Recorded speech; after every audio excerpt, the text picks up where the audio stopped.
Nagbabalik ang DepEd Hour para sa ikalawang basyada ng mga balita. Dinalaw at inalam ng Division Medical Team ang kalagayang pangkalusugan ng mga kawani ng Santo Niño Elementary School nito lamang nakaraang Lunes. Dumating ang medical team bitbit ang resulta ng physical health examination na isinagawa noong ika-18 ng Mayo sa Lázaro Francisco Integrated School. Pinangunahan ni Dr. Marijo Gatmayta ng grupo sa pagsusuri at pagbibigay ng interpretasyon sa resulta at inisa-isa rin ni Dr. Chito Mariano ang mga personnel para sa kanilang dental check-up. Nagbigay ng payong medikal si Gatmayta sa mga kawani na nakitaan ng di magandang resulta sa medical check-up at binigyan din ito ang kahalagahan ng maayos na lifestyle upang mapanatili ang malusog na pangangatawan. Pinasok at kinumusta din ni Dr. Mariano ang mga mag-aaral at nagbahagi ng mga tamang hakbang upang mapanatili ang pagkakaroon ng malinis at maayos na ngipin. Tinalakay din ni Mariano ang kahalagahan ng pagkakaroon ng malinis na pangangatawan. Ayon kay Mariano, ang malinis na ngipin ay magiging susi upang maiwasan ang pagkasira nito at paraan din upang magkaroon ng magandang ngiti. Nagbahagi din ang doktor ng mga libreng toothbrush sa mga batang Santo Niñans na ikinagalak naman ng mga tumanggap. Pinasalamatan ng mga guro, mag-aaral at ulong guro during tanghal ang pagdalaw ng buong medical team. Naitala ang balitang ito ni Lourdes Esteron ng Santo Niño Elementary School. Mula naman sa ika-9 na distrito, hindi naging hadlang ang pandemya sa pagpapatuloy ng serbisyo ng Learning Resource Center ng LO Francisco Elementary School para sa lahat ng mag-aaral nito na nais matuto at patuloy na matuto. Bagamat nitong Marso lamang nagsimula ang face-to-face classes, patuloy ang ilang mga magulang sa panghihiram ng aklat mula sa LR upang ayon sa kanila ay magbasa at matuto ang kanilang mga anak kahit wala sa paaralan. Bukod kasi sa maraming babasahing maaaring hiramin mula sa naturang center, ay maganda at patuloy itong inaayos ng nakatalagang guro na si Ginang Cherilyn Navarro dahil ayon sa kanya, mas maeenganyang magbasa ang mga magulang at mag-aaral kung maaakit sila sa mga makikita sa loob ng Learning Resource Center. Patuloy din ang pakikipag-ugnayan ni Navarro sa City Library Hub upang makahiram ng mga aklat na maaaring ipahiram naman sa mga magulang at mag-aaral ng LO. Suki din ng LR Center ang mga guro na lingguhang nanghihiram ng mga aklat para basahin sa kani-kanilang silid-aralan. Hinangaan at pinuri din ni PSDS Julie de Guzman ang kagandahan, kaayusan at functionality ng LOFES Learning Resource Center. Maging ang mga punongguro mula sa iba't ibang distrito ay labis ang paghanga sa LR Center ng paaralan. Nagpapasalamat naman si Punongguro 2 Carlos Celestino Jr. sa patuloy na pagtangkilik ng mga magulang sa center upang sa pakikisa ng lahat ng guro para sa kaayusan at kalidad ng serbisyong hatid ng LR Center. Naitala ang balitang ito ni Ronaldin Balangat, LO Francisco Elementary School. Sa usaping teknikal na kaalaman naman, pasado sa isinagawang assessment ng Arnadora Training Center ang 25 SMO students ng Camp Tino National High School nitong nakaraang Hunyo 10 hanggang 12. Ito ang napag-alaman sa punong guro ng paaralan na si Dr. Mary Jane Purong nitong nakaraang linggo matapos na parangalan ng 25 mag-aaral na may specialization na Shielded Metal Arc Welding o SMAW sa ilalim ng Technical Vocational Track sa Senior High School. Isa ang Camp Tino National High School sa iilang pampublikong paaralang pansekundarya na nag-o-offer ng SMAW. Ipinakita ng 25 mag-aaral na ito ang kanilang natutunan sa kanilang gurong tagapayo at tagapagsanay na si Jonel Esquivel. Nakapaloob sa NC2 assessment ang pagsukat ng kakayahan na taon-taong isinasagawa upang mahasa at makita ang lahat ng natutuhan ng mga mag-aaral sa nasabing specialization. Maaaring magamit ng mga mag-aaral ang kanilang natutuhan sa pagtatrabaho at pagnenegosyo. Isa ito sa layunin ng Department of Education mula nang magsimula ang K-12 curriculum. Naitala ang balitang ito ni Marlon Escueta ng Camp Tino National High School.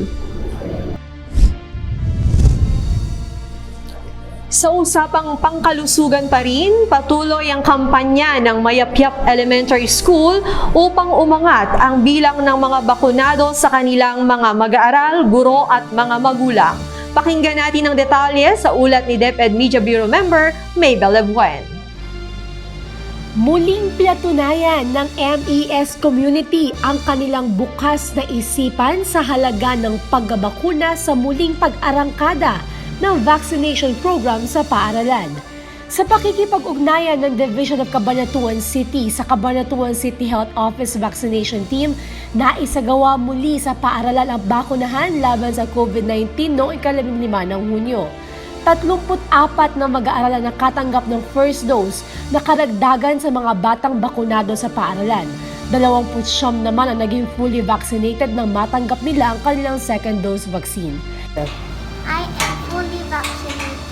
Samantala, ikinatuwa naman ng mga magulang at tagapangalaga ng mga batang MES na nailapit sa kanila ang bakuna, kaya naman 23 sa kanila ang nakatanggap ng first dose ng booster shot at 19 naman ang nakatanggap ng second booster shot laban sa COVID-19 virus. Karagdagang proteksyon ito sa kanila lalo na't nariyan pa rin ang banta ng mga bagong variant ng virus. Habang inihahanda ang balitang ito, nasa 516 na mag-aaral o katumbas ng 42% ng total population ng paaralan ng bakunado. Kaya naman hindi tumitigil ang kampanya ng paaralan. Ayon kay Principal Lea Alvaran, lubos ang pasalamat ng pamunuan sa natanggap ng suporta sa vaccination program, lalo na't mahalagang maproteksyonan ang mga bata at magulang sa paaralan para sa tuloy-tuloy na pagkatuto. Ako po si DepEd Media Bureau Member Mabel Lebuen, nag-uulat para sa DepEd Hour. On matters about scouting, teachers Mary Grace Antiquin, Levelyn de la Cruz, Lovelyn de la Cruz, and Revi Maritanghal of Mayapyap Elementary School are among those who underwent basic training course for Boy Scout adult leaders. It's spearheaded by BSP Cabanatuan Council on June 16 to 18 at Windy Hill Agritourism Park in Dingalan, Aurora. Participants who are from the different districts in Cabanatuan City were trained to know the essentials and ideals of Scouting, the leadership in Scouting and the Scouting organization. The training was filled with activities like lectures and discussions, singing, games, competitions, trails, and other activities that promote responsibility, alertness, and healthy living. MES teachers actively participated in every activity, where Levelyn de la Cruz was chosen as Miss Face of the Night. During the Hawaiian night, Tanghal actively shared her insights in the discussions, while Lovelyn de la Cruz and Antiquin's patrols were given several awards. Participants were guided and trained by leader scouters who are from the different councils in the region. In an interview, Levelyn de la Cruz shared that the experience helped her to build camaraderie with other participants, for they were shuffled and teamed with other districts. Furthermore, Lovelyn de la Cruz and Antiquin also shared their excitement to conduct similar activities for their students and implement the same manner of discipline in their local scouting activities. School Principal Lea Alvaran expects the participants to initiate meaningful scouting activities at MES in the future. This news was posted by Revi Maritanghal of Mayapyap Elementary School. In other developments, in compliance to DepEd Memorandum Number 73/2022 issued by the Office of the Undersecretary for Legislative Affairs, External Partnerships, and Project Management Service, Marciano del Rosar Memorial National High School launched its first ever honesty store dubbed as Tapat Dapat Store. As one of the pilot schools to establish Project Watch, or We Advocate Time Consciousness and Honesty in Schools Division of Cabanatuan City, the school initiated the establishment of Honesty Store. Under the leadership of Principal 3 Alberto Santos, a number of activities were also lined up to supplement the month-long celebration, highlighting the setting up of a fully functioning Honesty Store. Santos, together with head teacher Cesar Legaspi, Loretta Zafra, and Francimar Bauto, the Project Watch coordinator Myra Flor Mendoza, and teacher representatives across all grade levels, assembled and created the store's blueprints on May 25. The planning continued where GPTA officers and HPTA presidents were invited to finalize the details of Tapat Dapat store. The healthy food, merchandise, and store materials were all donated by teachers of MRMNHS, parents, LGU, students, private individuals, and many more. The Tapat Dapat store was officially opened on June 6 through a candle lighting and ribbon cutting ceremony to inform the school's general population about the instructions, reminders, and procedures. SDO Cabanatuan official in the person of the SGOD Chief Wilfredo Arcisan attended and graced the program with an inspirational message. Barangay Pamaldan Councilors Rodel Reyes and Victor Cruz, along with the GPTA President Pedro Mendoza, shared their enthusiasm in the activity through an inspirational message. The principal exclaimed that the store is stable and is continuously providing snacks and drinks for the students. He also added that it is a manifestation of what a community can do to instill honesty and integrity to the students. This report was posted by Marcelino Halili III of Marciano de Rosar Memorial National High School.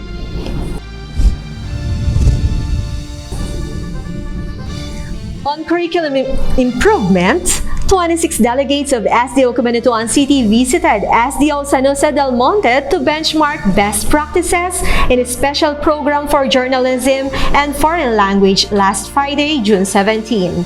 Headed by CID Chief Priscilla Sanchez and Education Program Supervisor in charge of language, Mark Lester Rufino, the delegation visited Paradise Farms National High School for a special program in foreign language where the participants gathered ideas on the classroom setup, challenges, contests, and possible partners in offering Nihongo. The school's Division Superintendent of SDO San Jose del Monte, Merlina Cruz, welcomed the participants in Sapang Palay National High School. The team visited the school's Learning Resources Center, Laboratory for Journalism class, and its special program for language Mandarin. The delegation met Korean-speaking learners at Kaipia National High School. The school showcased references, activity materials, and the learners' performances in speaking, singing, and poem recitation in Korean language. A short teaching of vowels in Korean alphabet, or Hangul, was also demonstrated. Focal person for a special program in journalism at San Jose del Monte National High School, Brenda Adriano, showcased learners' output in TV broadcasting. Adriano also shared the requirements in offering journalism and the school's gala night as culminating activity and as one of its best practices.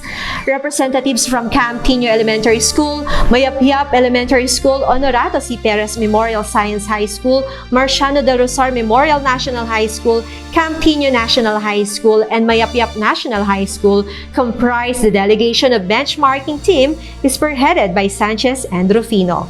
This news item was posted by Mirason Valdez of Camp Tino Elementary School. And these are the latest developments in and around DepEd Cabanatuan. We will be back for the panel discussion segment after some reminders from our studio. Don't lose that channel!